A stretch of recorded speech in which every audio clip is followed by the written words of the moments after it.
It's really a pleasure to welcome you tonight to the annual Order of Australia lecture. I'm Professor Joan Leach, and I'm the Deputy Vice Chancellor Academic here at the ANU, and super delighted to have you all here this evening. I'd like to start out by acknowledging the traditional custodians of the land on which we meet here, the Ngunnawal and Ngambri land people, and I pay my respects to the elders past and present.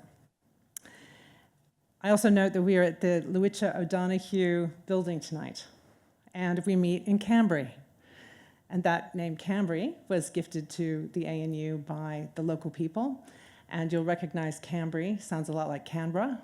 That's where it came from, and of course it means meeting place.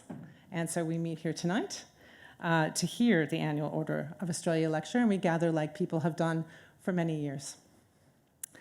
I'd also like to acknowledge Mr. Andrew Phelan, Chair of the ACT branch of the Order of Australia, and thank you very much for supporting this annual lecture.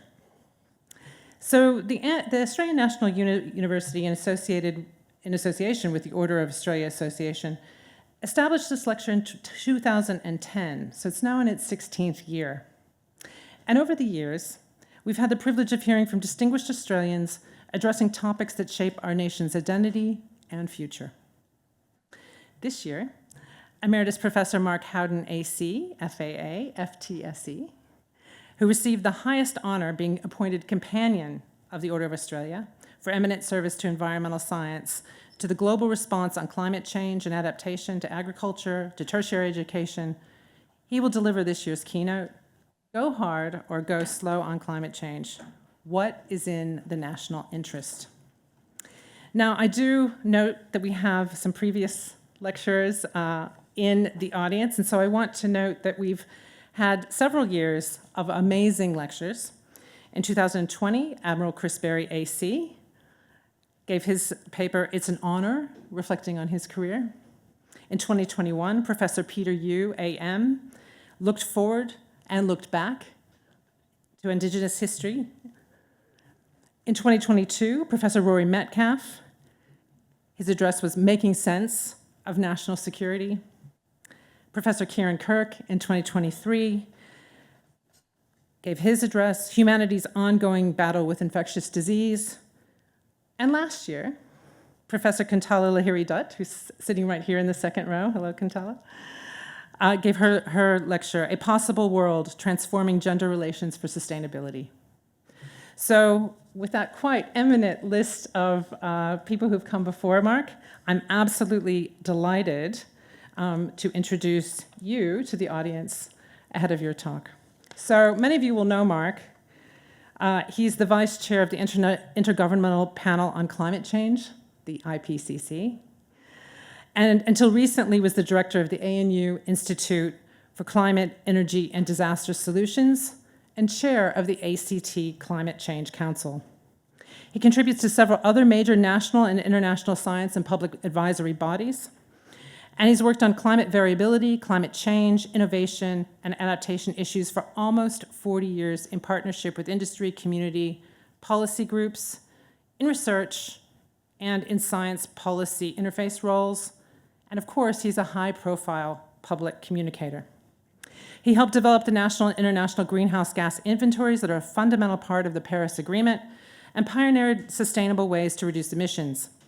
He's been a major contributor to the IPCC since 1991, so that's seeing a lot of things, I would imagine, and we're going to hear about some of those, with a record number of roles across all 4 dimensions of the IPCC: climate science, impacts and adaptation, mitigation and GHG inventories, and he shared the 2007 Nobel Peace Prize with other IPCC contributors and Al Gore.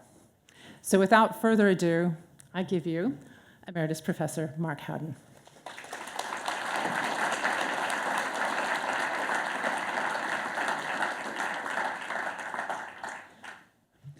Thanks very much, Joan, and thanks to the Order of Australia Association and ANU Events for putting this on today. So what I'm going to cover is a topic which I think is quite pertinent, and that's essentially what is in the national interest in terms of our climate responses. And in terms of climate responses, I deal both with the emission reduction side of things as also dealing with the impacts of climate change. As just one example, we saw what happened in Sydney today with record-breaking temperatures and people being disadvantaged by that. So when, and sorry, I have to turn around because I haven't got a monitor to speak to, but what I'll really be sort of focusing on is addressing what I see as a really significant shortfall in the dialogue around climate change in Australia at the moment. We tend to have a dialogue which is extremely narrow, that's focused primarily on transition of the electricity system from a fossil fuel-based system to a renewables-based system, and a dialogue which is almost exclusively focusing on costs. And this is, I think, problematic. As you can see from those sort of headlines, the conversation takes us continuously in that direction. And yet, what we see is that it's actually a really problematic framing. We see in Australia and globally that of the new electricity and energy that's being installed across the globe, something like about 90% of that's now renewables, often with storage as well. And investors are making the decision that the benefits of that implementation grossly outweighs the cost. That's the basis for investment. Otherwise, you wouldn't do it. And similarly, if you actually think about your own experience, if you've got a rooftop, you're thinking about putting solar panels on that rooftop. If you just focused on the cost, say it costs $8,000 to put a system on, you would not do that. Yet if you actually take into account the benefits, which includes the low-cost electricity and various other benefits, and a payback period typically now of about 3 to 4 years, you would always do it, as long as you had the capacity to do so. So the difference between taking benefits into account is fundamental. It changes you from never doing something to always doing something. So that focus just on the cost part of the equation is fundamentally problematic. It does not lead to good decisions.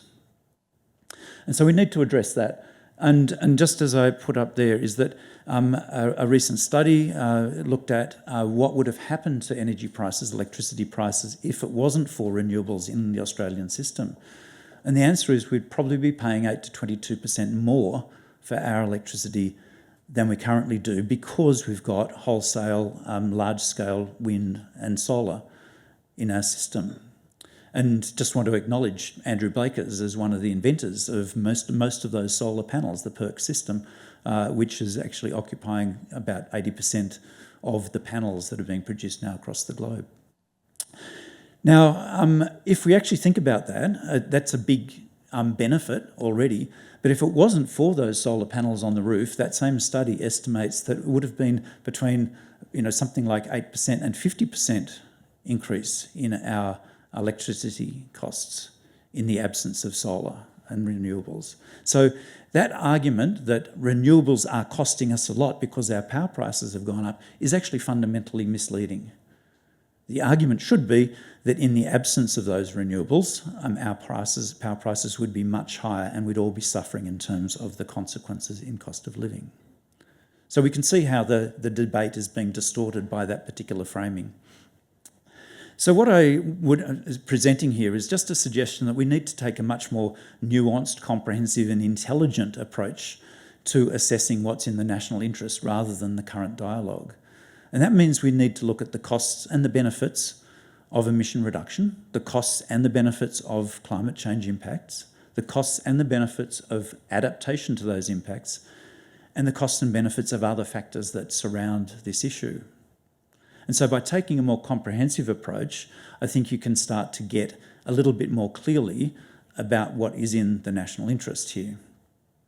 So just focusing on the emission reduction side of things in the first instance, this is a topic which has been well addressed by many people, including people at ANU, in terms of looking at the way in which we can transition, the policy behind that, the economics of that. And so I don't want to cover all of that.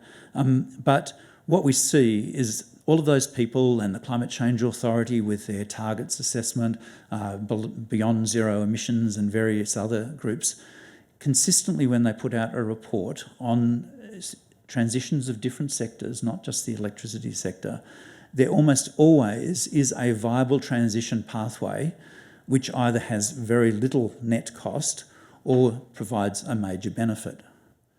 So we're not looking at a set of changes which are fundamentally hugely expensive if you take a longer term view. What we're actually looking at changes which are fairly practical and make a lot of sense from an economic perspective alone, let alone taking all of the other benefits that can arise. So when we actually start to sort of break that down, with a accelerated transition to electricity, we can see that it's likely that we're going to have cheaper electricity. We're likely to have more reliable electricity. We're likely to have more jobs in the system. We're likely to reduce the burden on our society of air pollution from fossil fuel powered stations. At the moment, that costs around $2.4 billion a year to Australia from many hundreds of lost lives, from illness from thousands of people, from increased asthma attacks, from reduced baby live weights, birth weights, and also through increased cardiovascular disease loads, and hence on the impacts on the health system. So if you take away those fossil fuels, you take away that burden on our society. We're better off to the tune of a couple of $2 billion just for that factor alone. Then we look at the benefits to landholders, farmers and rural communities. Over the next 5 or so years, the Farmers for Climate Action assessment is that there's probably about $1.2 billion that are going to flow to those people through putting renewables on the land or transmission lines on the land. So a really big flow to rural communities. And they actually have the ability to say no to those power sort of propositions from the energy industry. Whereas if it was for gas or fracking or something, they don't have the ability to say no. That's actually considered to be a Crown resource because it's below ground. And they can't say no if someone wants to dig that up. Whereas in the case of renewables, they can. So they're actually much more empowered in this topic than they are if you're looking at gas extraction. And the last point is in relation to energy security, both at a geopolitical level, so think long, fragile supply chains for fossil fuels, but also at a local level where we're seeing increased reliability coming from renewables plus storage because our old coal-fired clunker power stations are tripping and failing more and more frequently. So if you sort of take that and put that in a really simple sort of almost cartoon-like sort of representation of costs and benefits, if we look at the go slow proposition, what we have is really significant costs because we're not gaining the benefit from that cheaper electricity. We're putting up with the costs of air pollution and all those other things. In contrast, if we have a go fast approach, which is pretty much the policy stance we're on at the moment, we actually generate the benefits from that cheaper electricity and reduced air pollution and environmental and other benefits, and we reduce the costs because we're actually being proactive, just like the ACT was able to negotiate extremely cheap energy prices. If you're proactive, you can actually generate the same sort of benefit. Then looking at climate impacts, this is the second component of that equation that I talked about. We already have pretty clear evidence of climate impacting on us in a very, very significant way here in Australia. So, for example, we have the Black Summer fires with the loss of life, the loss of property, the environmental damage, which occurred over something like 18 million hectares of Australia, and huge impacts on many millions of other people through smoke, which we probably all experienced. We also have Cyclone Alfred, a cyclone which came further south than any previously recorded cyclone, causing significant damage in southern Queensland, and as I'll talk about, also really significant impacts on agriculture through animal deaths. We have the current drought in Victoria and South Australia, which has fingerprints of climate change on it.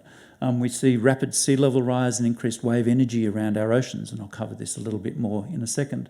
And we have, unfortunately, the first mammalian climate change extinction, which happened in Australia. That's the Bramble-key malomus, a little rodent-like creature that used to live on the low-lying muddy islands in Torres Strait. Sea level rise means those islands no longer exist. That animal no longer exists. The first mammalian climate change extinction happened in our country on our watch. And lastly, when you add up all of these, as Deloitte did some years ago, you're looking at a bill right now of many billions of dollars. So their number was $38 billion currently, growing to up to $94 billion a year by 2060.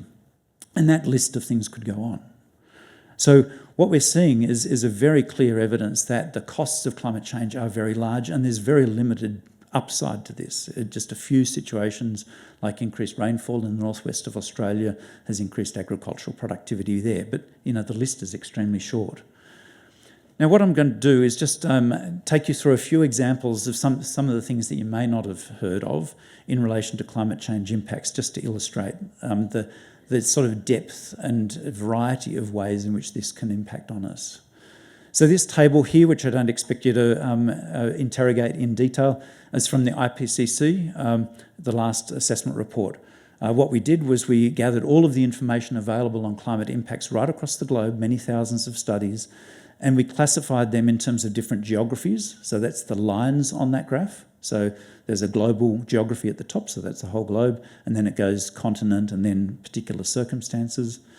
And then the verticals are different sectors, so that's water and food, health and well-being, and cities and infrastructure, and subcategories along that. And in each of those cases, each of those little circles is that combination of geography and sector. And each of them has either a minus if those impacts of climate change were negative, a plus if they're positive, and a plus or minus if it's mixed. And you can see that the vast majority of combinations of geography by sector are negative. That's what the science shows us. And there is no single cell there which only has a positive, where the impacts of climate change are only positive. At best, you get a mix, some positives and some negatives. So it's a view of the world which actually portrays climate change not as something balanced between benefits and costs. It's fundamentally the costs outweigh the benefits. And that's what this analysis shows. Now, I've highlighted the column which looks at heat. And so when we're talking about global warming, people often just think, heat stress, it's a hot day, you need to get into the shade, drink more water. But it's actually much more complex than that, as I'll just show. So if we look on the left-hand side, that deals with water and water scarcity, water security. If we look at Western Australia, this is a graph from the Western Australian Water Corporation, and what that shows is inflows into Perth's dams over 100 and a bit years. And you can see that if you go back 100 years ago, on average, there was about 420 gigalitres, that's billion litres of water flowed into those dams. If you fast forward to the current time, on average, it's about 60. So there's about an 85% reduction in flows to those dams due to climate change. So that's climate change is pushing the big high-pressure systems down, making them more intense, pushing the rain-bearing fronts that used to fill up these dams. So those rain-bearing fronts are now raining over the Southern Ocean, not over southwest WA. So what does this mean in terms of Perth's water? So this is, again, a graph from a table from West Australian Water Corporation. So if you look at the 1960s, almost 90% of Perth's water came from the dams, with the remainder coming from groundwater. If you fast forward to the present, roughly a third comes each from the dams, from groundwater and from desalination plants. And if you go just 10 years from now, 2035, their projection is effectively no water from those dams which have cost huge amounts of money to install, to build, and all the rest of the things that go into building massive dam systems.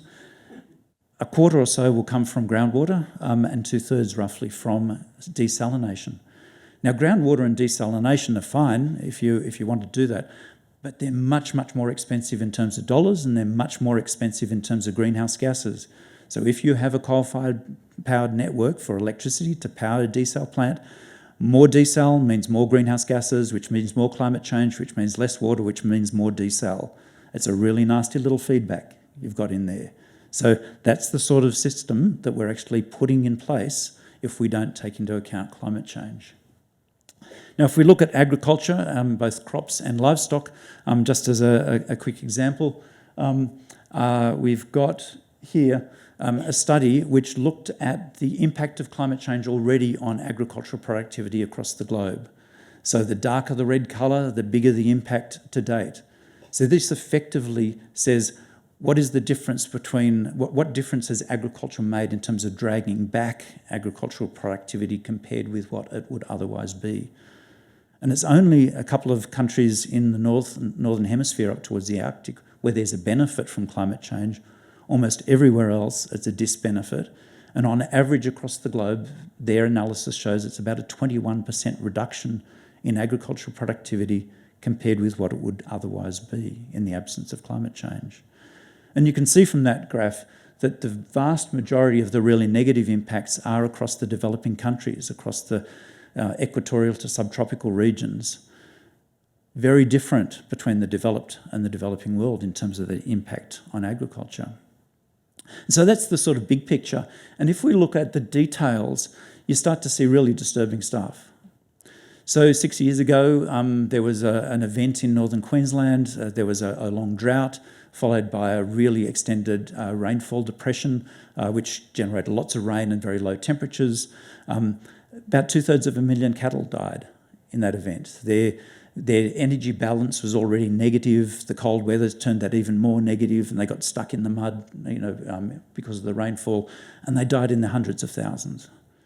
And this was repeated in Cyclone Alfred, where about 180,000 animals, cattle and sheep, died for similar reasons just a few months back. So this is hugely impactful on the economics of farmers, on the economics of regions, so regional towns which depend on the income from these sorts of animals, and of course on human welfare and animal welfare, because this is distressing for everyone. So we can see that climate change impacts at all sorts of different levels in all sorts of different ways. So also, I'm just highlighting infectious diseases, which impacts on people all around the world. And regardless of whether it's a foodborne disease, a waterborne disease, insect-borne disease, all of those get worse under climate change.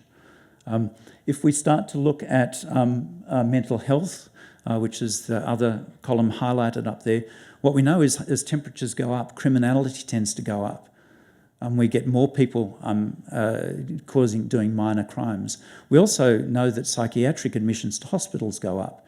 And what this particular study shows is that domestic violence goes up. So that's the red line on the graph, the top line, which actually shows that as temperatures go from a cool day to a hot day, effectively domestic violence doubles in its rate in Australia. And right now, and of course we know that domestic violence is heavily gendered, and right now gender-based violence costs Australia something like $26 billion a year. And climate change is just going to make that worse. So we need to be thinking in all of these different dimensions. And the last one I'll show up is labour productivity. So for a long time, people have been studying the relationships between climate and labour productivity.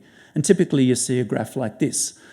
If you're in a cool country, on the left-hand side of that graph, increases in temperature will increase labour productivity. People are warmer, they can travel to work more easily, those sorts of things. If you're in a hot country, increases in temperature drive down labour productivity. And labour productivity already, and to put Australia on that graph, we're just to the right of Brazil, so that we're already on the downward slide. So any increases in temperature will on average drive down labour productivity on Australia, everything else being equal. And that labour productivity heat stress is already impacting to the tune of about $15 billion a year in Australia. And it's not just farmers and road workers and builders, it's right across the workforce that gets impacted by this. And climate change is again going to make it worse. So what we can say pretty clearly is that all of those things are problematic, related to sort of temperature and rainfall, etc. And the same goes for sea level rise and what's happening in our oceans. So this graph shows the accelerating sea level rise that we're experiencing across the globe, with it going up roughly 3 times as fast now as it did on average during the last century. And at the same time as the sea level is rising, the average wave energy is getting stronger and stronger. So across the last 70 years, it's gone up essentially a compound 0.5% per year. So it's gone up roughly 40% over those 70 years. So the ability of waves to erode our coastline has increased. So you add those two things together, and it's not surprising that's exactly what we're seeing across most of our coasts, as well as flooding to the tune, we're getting a lot more significant floods as well. And it's not just, of course, sea level rise and what's going on with wave energy. We also see things like high temperatures causing massive coral bleaching and impacting on tourism as well as the environment in our tropical north. So when we sort of add all of that up together and look at how climate change impacts in an economic sense, and what I've got in this graph is showing the evolution of economic analysis over the last 25 years or so. So if you go back to the little dot on the graph to the left, those very first, very simple analyses of climate change came up with very small numbers, like typically something like 2% per degree hit on GDP. So for every degree of temperature, your GDP would go down 2% less than it would otherwise be. If you fast forward to the right-hand side of the graph, if you sort of took rough average of those dots, there would be about 14% reduction in GDP per degree Celsius. So at the moment, we're on a trajectory for 3 degrees increase in temperature. So you multiply, in this case, 3 by 14 to get your impact in terms of GDP. And that's exactly what the UK Institute of Actuaries came up in a recent study, which was up to 50% reduction in GDP as a function of climate change in our economy. These are seriously non-trivial impacts at an economic level. And they're not evenly distributed. So just like with the agriculture slide, what we see is many of those economic impacts are concentrated in developing countries. And according to this study, quite a few of the developed countries, particularly in the north, actually benefit from climate change. So that difference between the global north and global south is exaggerated, increased by climate change. And the scale of those impacts, if you actually assess this, looking at IPCC data, when we look at the existing committed climate change impacts associated with the emissions we've already done and trajectories in the immediate future, that's about 6 times the size of the median cost for mitigation. So putting up with climate change is a really, really expensive proposition. It's much, much cheaper to deal with it. That's what those numbers say. And it's not marginal. It's not 5 or 10%. This is a factor of 6 difference. And it's only a partial accounting of things. So then the next thing, of course, is that in that equation is we need to look at what are the costs and benefits of adaptation, responding to the changes we're seeing and that we expect in the future. So adaptation is a good news story, is that actually if we do it well, we can take a lot of the risk out of climate impacts. We can blunt those climate impacts and even take advantage of some opportunities that may arise. We can generate increased productivity and increased efficiency in our industries. We can sometimes, if we do it well, reduce greenhouse gas emissions at the same time. We can generate new opportunities because we've got a new climate to deal with. We can often generate multiple benefits, associated benefits, such as if you put insulation in your roof, it's a very simple one, insulation in your roof to keep your house cool in summer also reduces your energy cost and hence your greenhouse gas emission profile.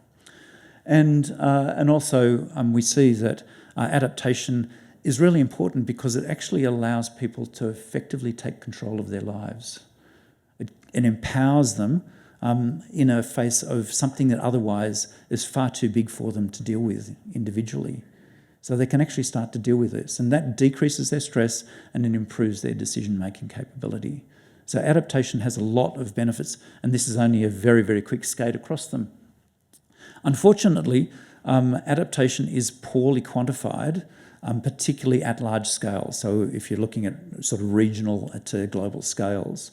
And so there's a few reasons for this. One is it's highly contextual, so it varies project by project, location by location, and it's often those adaptation options are extremely diverse. So you've got many, many different options that you can implement. And so for that reason, you often get adaptation costs and benefits assessed at a project level, but not necessarily at large scales. And yet, in spite of the fact that there's a good rationale for it, it's largely ignored in policy to date. So we do see some of the big global funders focusing more and more on adaptation, but in national policy, including in Australia, it's largely ignored. Oftentimes, there's upfront costs when you adapt, so you need to do something differently, develop a new variety, build a coastal protection system or something like that. But you always do that in the expectation that the benefits of adapting will exceed the costs, because otherwise it would be maladaptation and you wouldn't do it. So adaptation is always done in the expectation that the benefits would exceed the costs.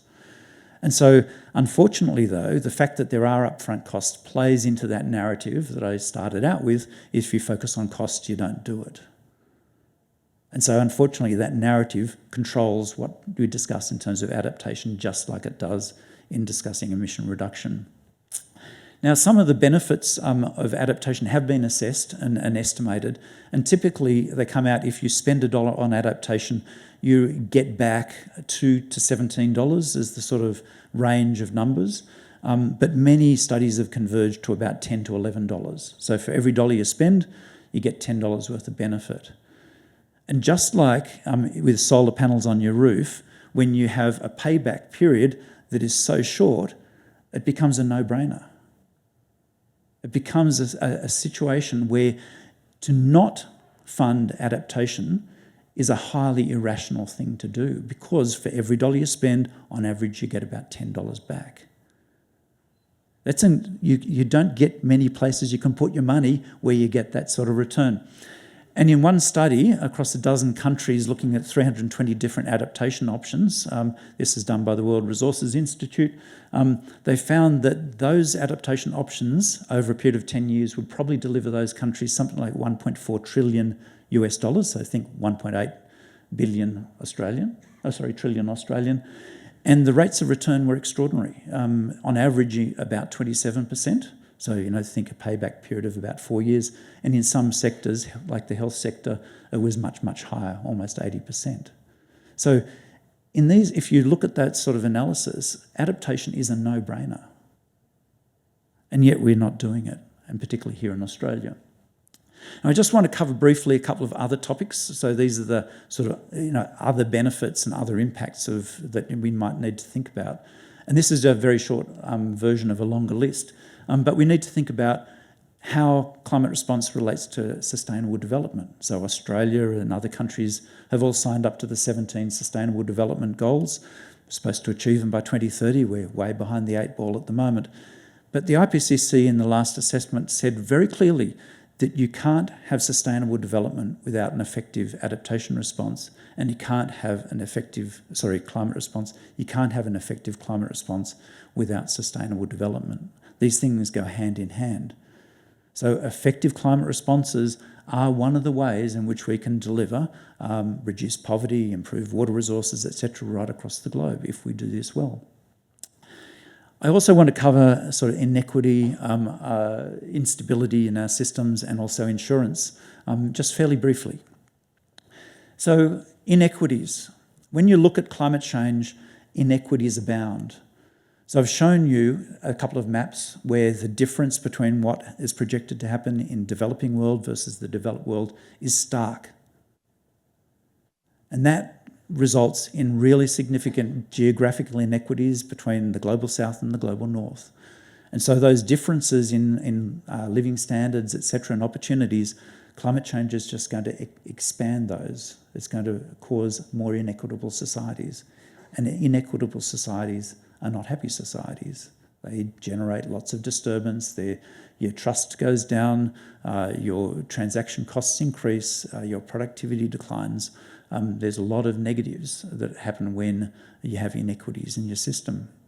And yet, that's what we're actually going towards with climate change. If we look at socioeconomic inequities, very clearly right across the globe, including countries like Australia, the poor and disadvantaged are going to suffer much more from climate change than the wealthy.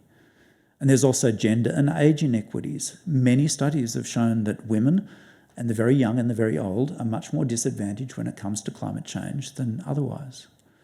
And the last one is intergenerational inequity. So this is a graph coming from the IPCC, which the sort of gist of it, the key message, is picked up in this headline.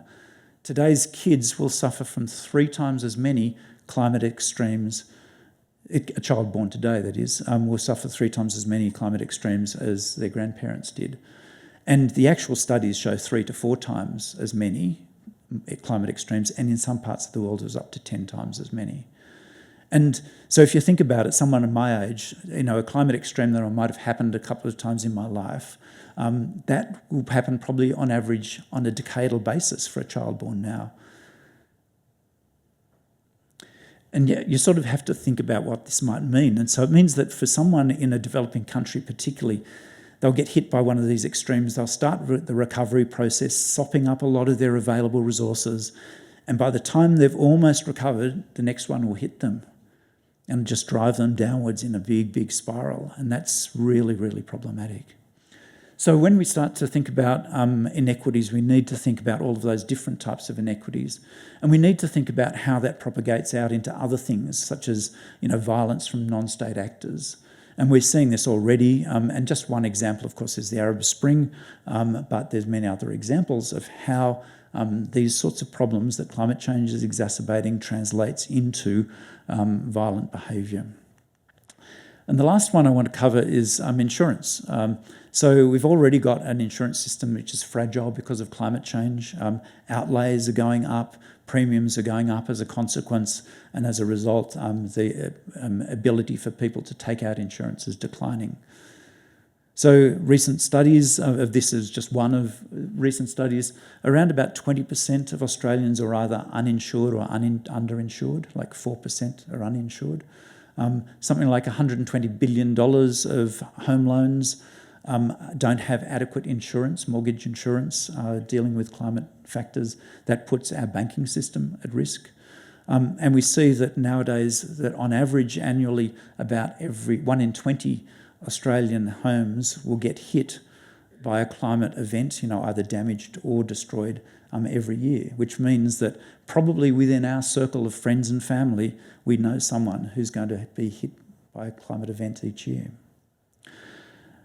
So we have a system where our expectations of insurance, being able to defray and spread our risk, may not be as available in the future, with all sorts of different implications, not just for individuals, but for business and government. So just trying to pull all of this together into that sort of cartoon-like sort of picture, blue and red bars. So if we go slow on climate change, we suffer in terms of the economics of emission reduction. We don't get those gains from getting cheap electricity, etc., that I talked about before. We forego many of the benefits of change. If we look at climate impacts, we have massive climate impacts of different types and very few benefits that arise. If we look at climate adaptation, because those impacts are high and they're quite extreme, we need to invest more in adaptation, but those adaptations are going to be less effective. That's what the last IPCC studies showed, the result. And lastly, in terms of other things, is that we end up with a much more inequitable and less efficient and less prosperous world with few benefits coming from that. In contrast, if we actually get serious about climate change and match up active responses in terms of other sectors in mitigation, on impacts, adaptation, and dealing with the broader systemic issues, then I think we have a very different picture. We have a picture where your benefits grossly exceed the costs in all of those different categories. And so you see a world where, in fact, that action generates huge amounts more benefit than inaction. And there are some analyses which try to pull together some of those threads, but none of them do that full equation. But some of them have tried at least to do a partial equation, and this is the results from some of those. So in Australia, inaction will cost at least between $3.4 and $6.8 trillion over the next few decades. almost $1 million jobs which won't occur that otherwise would occur. And whereas action could lead to an economy which is something like $680 billion bigger and 250,000 more jobs, often good jobs. And at a global scale, we're seeing that if you don't take action on climate change, the cost is huge, $174 trillion, according to that study, whereas if we do take action on climate change, the benefit is also large, $43 trillion. These are numbers which are really hard to conceptualise, but that's what these studies show. So from my perspective, if you take into account the evidence and you take into account the studies like this, that it's a no-brainer that the worst thing Australia can do is not take climate change seriously, take slow action on climate change if they are going to take action, and muddle through. The best thing we can do is take it seriously, be proactive, be orderly in how we do it, and link climate change into all of the other things that we value as a society. And if we do that, we will all be better off. Thanks very much.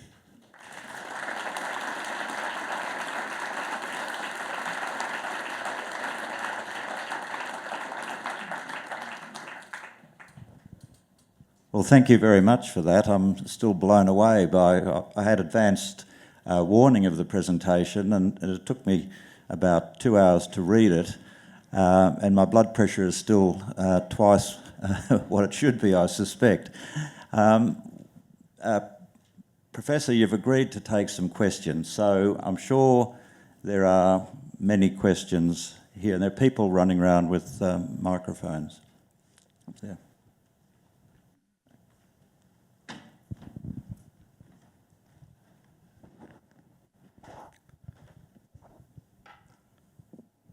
You'll have no doubt noticed the announcement recently by the Liberal National Government in Queensland that it proposes to defer the closure of the remaining coal-fired power stations in that state. And as the owner of all but one of them, I think it's in a strong position to follow through on that. And not only that, but to halt further development of various renewable energy projects. The impact of that is going to fall not just on Queenslanders, but every electricity consumer in southeastern, well, in the eastern seaboard. Do you have any specific suggestions about how we deal with this as a country? Don't do it. So to sort of paraphrase a previous Prime Minister, this is the triumph of ideology over engineering, economics, and you could also say environment and social concerns. There is no rational reason why they should do that. If they were really interested in the benefit and well-being of their citizens in Queensland, they wouldn't be doing that.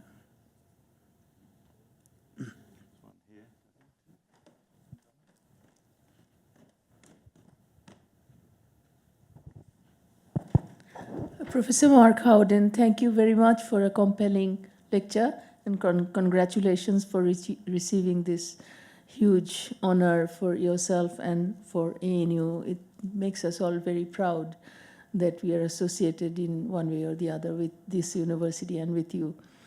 I had a very broad question and not exactly related to Australia, but it does pertain to one of the slides that you showed about the dam in Perth and how the flows have been reducing. So I want to ask you the question, how would you put a hydroelectricity? Where would you put it? Is it a renewable source of energy, or is it's certainly not a fossil fuel, so it's not part of the coal and oil, the bad group that we have been talking about. But many developing countries put China, India, they have chosen to put hydroelectricity within their renewable basket, and that's how they have been showing that they are increasingly investing and producing a very large amounts of, renewable energy. So how do you, sort of uncomplicate that complicated issue? Thank you. Thanks, Kantala. It's hydroelectricity is almost always, classified as renewable. So it's a function of solar energy and rainfall in the catchments. So there's really two sort of types of hydro type. One is the traditional, where you have a big dam, you release the water, it goes down a big pipe once, turns the turbines and heads downriver. And that's a small proportion, but not insignificant proportion of Australia's electricity grid at the moment. And we're sort of, we've done a lot of that development in the past. So we're tending not to build so many big dams any longer, mostly for environmental and economic reasons. Then there's pumped hydro, and we've got in the audience Andrew Blakers, who's mapped out the pumped hydro sites across Australia and the world, and identified that there's many, many different types of pumped hydro sites. And pumped hydro is essentially where you have water going up and down a big pipe, if you think of it like that, dam at the top, dam at the bottom. And when you've got excess solar or wind power, you pump the water up the hill. When you need it, you let the water flow downhill through a turbine. And there's lots of potential there. In Australia, we've got Snowy 2, which is probably the worst example of pumped hydro that you'd want to choose, and because it was always going to be a problem, both in terms of finance but also the environment. And it's a much bigger story, I think, than most people sort of recognise. So generally speaking, hydro is part of our system, or will continue to be part of our system, and through in a small scale and sensible pumped hydro, it probably will be quite a significant part of future storage within a renewables grid. The challenge with hydro, particularly the traditional hydro, is with climate change in countries like parts of the world like Southern Australia or South Africa, South America, around the Mediterranean, in Europe, it's California, we're getting less and less rain because of climate change, which means you have less and less hydro potential. And so at the time that you actually need it to replace the fossil fuels, you haven't got it. So we need to be taking climate change into account in that way.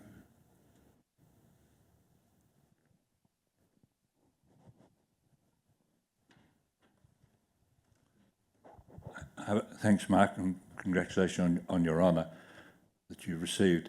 I'll just make a brief comment and ask a question, but I just heard this morning Matt Canavan on ABC-RN say that the cost of renewables is more expensive than fossil fuel energy. And of course the media doesn't question this. The media reports these disasters everywhere, including the ABC, but they never make the link, which is not a very good approach. My question is on adaptation, and I agree it hasn't been handled very well at the national level in Australia. But is there a point, if temperatures keep rising, that adaptation becomes less and less useful? And so often you hear the argument that emission control has to be the priority. Obviously, we need adaptation, but at the end of the day, the focus has to be more on emission controls. Thanks, Rod. And I heard Matt as well, and it would be great if Matt actually listened to this presentation and was able to then represent that content appropriately and adequately and fairly. The challenge there, of course, is that there's vested interests of all sorts playing into those sorts of statements, and so you're not actually getting a fair coverage of the information. Now, sort of in terms of adaptation, in an ideal world, we would be making that decision. So more mitigation, emission reduction means less adaptation, and vice versa. At the moment, we're not doing that, and so we're still going hell for leather in terms of producing greenhouse gases through fossil fuel. So we're extracting more and more, exploring more and more for those. And so at the moment we're heading very clearly to very high levels of temperature increase, which means that adaptation should be a no-brainer. The point that you make about adaptation, whether how effective it is in future circumstances, in the IPCC in the last assessment we assessed exactly that, and our conclusion was that our existing array of adaptations become less effective as climate change progresses. So you could throw your hands up and say, well, don't invest in adaptation, which I would argue is entirely the wrong response. It should actually say, well, if our existing set of adaptations aren't up to the job, let's invent the next generation and the next generation of these and make sure that we don't put in place blockages to implementation of future adaptation options. And so I would argue that that is the rationale behind that should actually be increased investment in adaptation, which means a research and development component as well as a demonstration, monitoring and learning component. Thank you. So Murray Watt reckons we don't need a climate trigger in our nature laws because climate change is dealt with under the safeguard mechanism and other policies.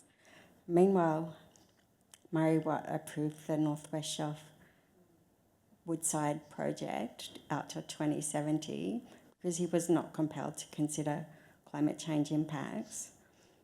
Do you think we need to stop approving new coal and gas, and what would be the mechanism?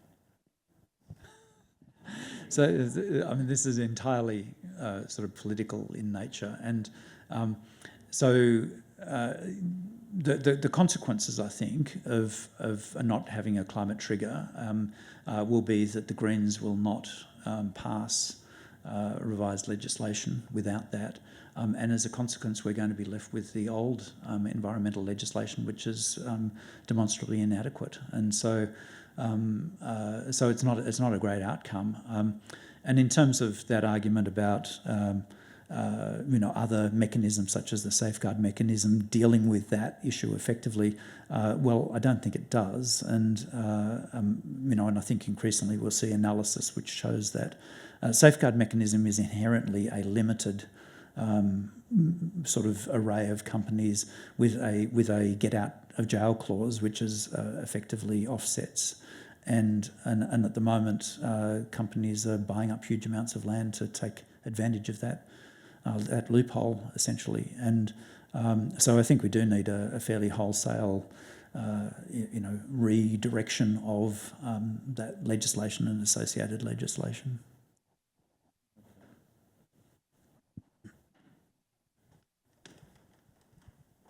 Thanks. Hi, my question is a little bit closer to home. And I think I'm going to make an assumption here that everyone in the audience is kind of persuaded by your arguments. So how do you think we should talk to people in our lives who aren't necessarily connected with the academic side or aren't engaged with kind of the risks and opportunities of taking action now? I think of my mum, I think of my nana. Like, how do you think we should talk to those people who aren't kind of in the room? Yeah, thanks. It's a really good question. And of course, when I was putting this presentation together, I drew on both my professional heritage as well as an assumption about self-selection of audiences here.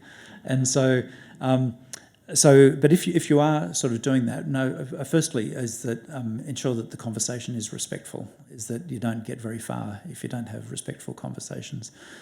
Secondly, you have to understand, I think, about the values that drives that person. So, is it about legacies? What sort of condition you leave the world for their grandchildren? Is it about profitability and prosperity? So, dollars, whatever it might be.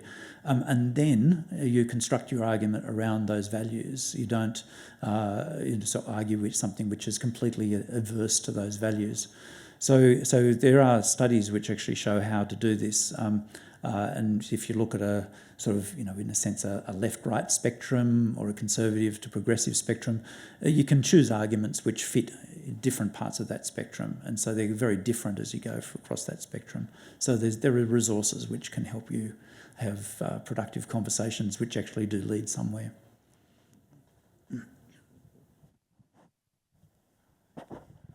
Mark, what about carbon sequestration as a possibility to get rid of the CO2 in the atmosphere? Thanks, John. Is this a Dorothy Dixer? So, look, carbon sequestration, self-evidently happens, and so there's a good reason to take it into account in terms of our greenhouse gas inventories, but we don't want to overstate the capacity of carbon sequestration, particularly natural carbon sequestration, because they're inherently limited. So in any hectare of land, yes, the trees will grow quickly for 20 or 30 years or whatever, but they will plateau out in terms of their carbon absorption. So yes, you do get a benefit in terms of sucking carbon dioxide out of the atmosphere for a while, but then that peters out. And then you have to put aside the next hectare of land to get the next amount of carbon dioxide. So people have looked at this analytically, essentially come up with the conclusion there simply aren't enough trees in the world to soak up the carbon dioxide we're emitting from fossil fuels, and there never will be. So you can use sort of technical approaches like direct air capture, so sucking carbon dioxide out of the atmosphere and then using it in different products or storing it. At the moment, that's running about $500 a tonne for CO2. You can do that much cheaper with land-based systems. There are also marine systems, but you tend to get potential large-scale environmental impacts from those, which might be problematic. And we tend not to want to have large uncontrolled experiments like climate change happening in our globe. So that's why we tend to move away from geoengineering solutions, because we don't fully understand the consequences of those. But again, most of those economically just don't work. So we can pump out carbon dioxide incredibly cheaply, dig up a bunch of coal and burn it. And we do that very, very cheaply. And then to take that coal out of the atmosphere is really, really expensive. Simple economics would say, can your coal in the first place and do away with expensive sequestration. Thanks. I think we have time for one more question. Over there.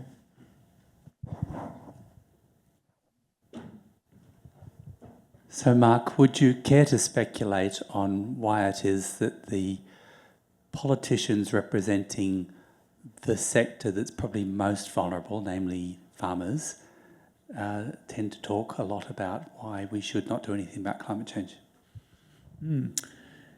So, thanks, Andrew. If you go back a little, so it's largely about politics. It's nothing about lived experience or exposure to climate change.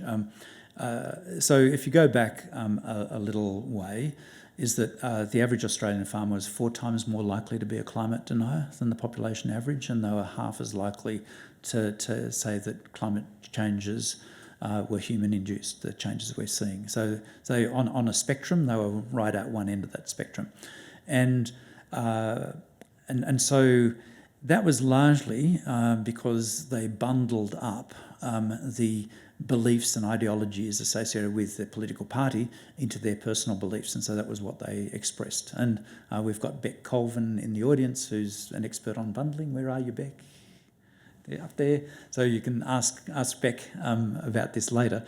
But so that was a real fundamental issue because that was a big block of sort of support that the Conservative parties needed to push their particular agendas.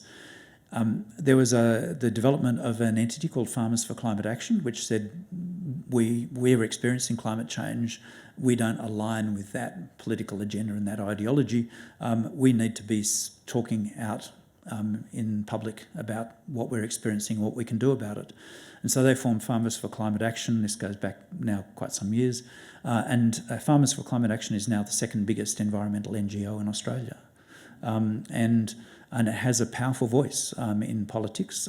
It still doesn't overturn some of the problematic perspectives, but it is there, and it's actually counting. And so I think when you start to get people talking about their lived experience, relating it to real world consequences, and aligning that with the science, you can actually start to get real significant change. And I expect Farmers for Climate Action to continue to grow and to continue to have more impact.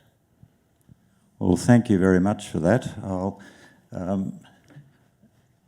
It's always a challenge to try and give an address in reply to such a magnificent presentation, which I'm sure you'll agree with me on that. Thank you for that compelling presentation on the true costs and benefits of climate action or inaction.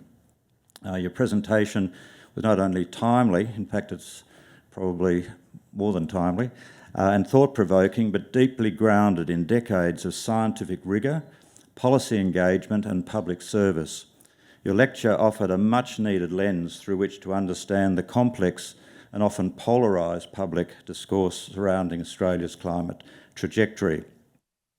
Your systematic analysis has cut through the narrow public discourse that focuses only on emission reduction costs. I don't need to repeat the figures. My eyes glazed over when I got the first billion. By the time you get to the trillions, you certainly see what the problem is.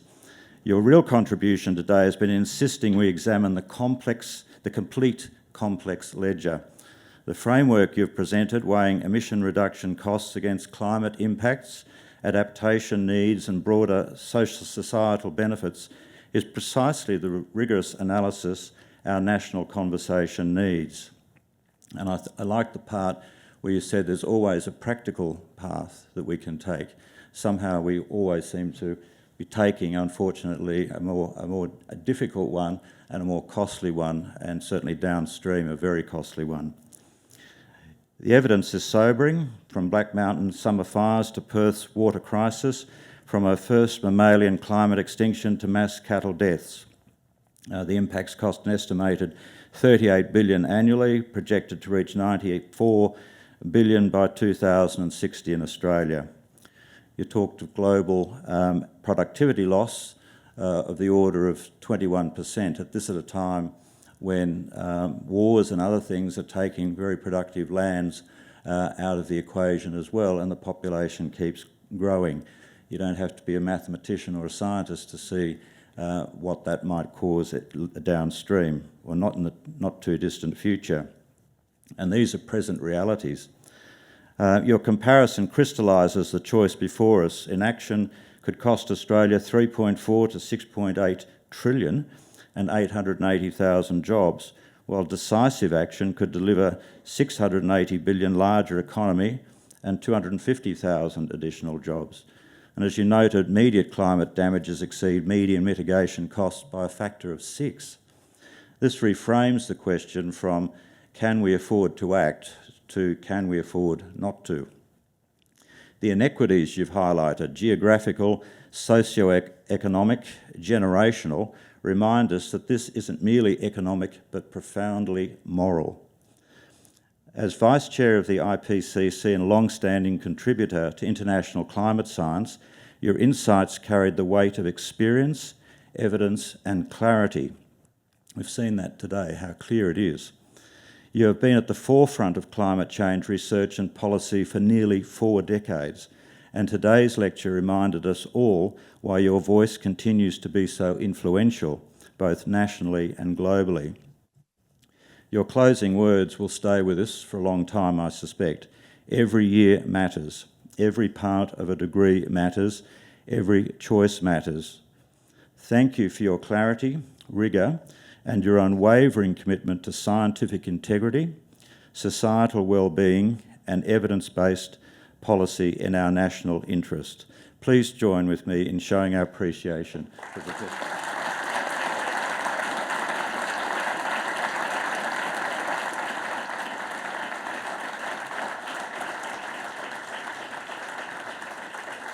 I have a little presentation somewhere, but it's behind that somewhere, so I'll get it later. So I've got a nice presentation for you. Could I also extend our gratitude to Professor Joan Leach for her address this evening and for setting the scene, and to the Australian National University for hosting this most worthy series of lectures.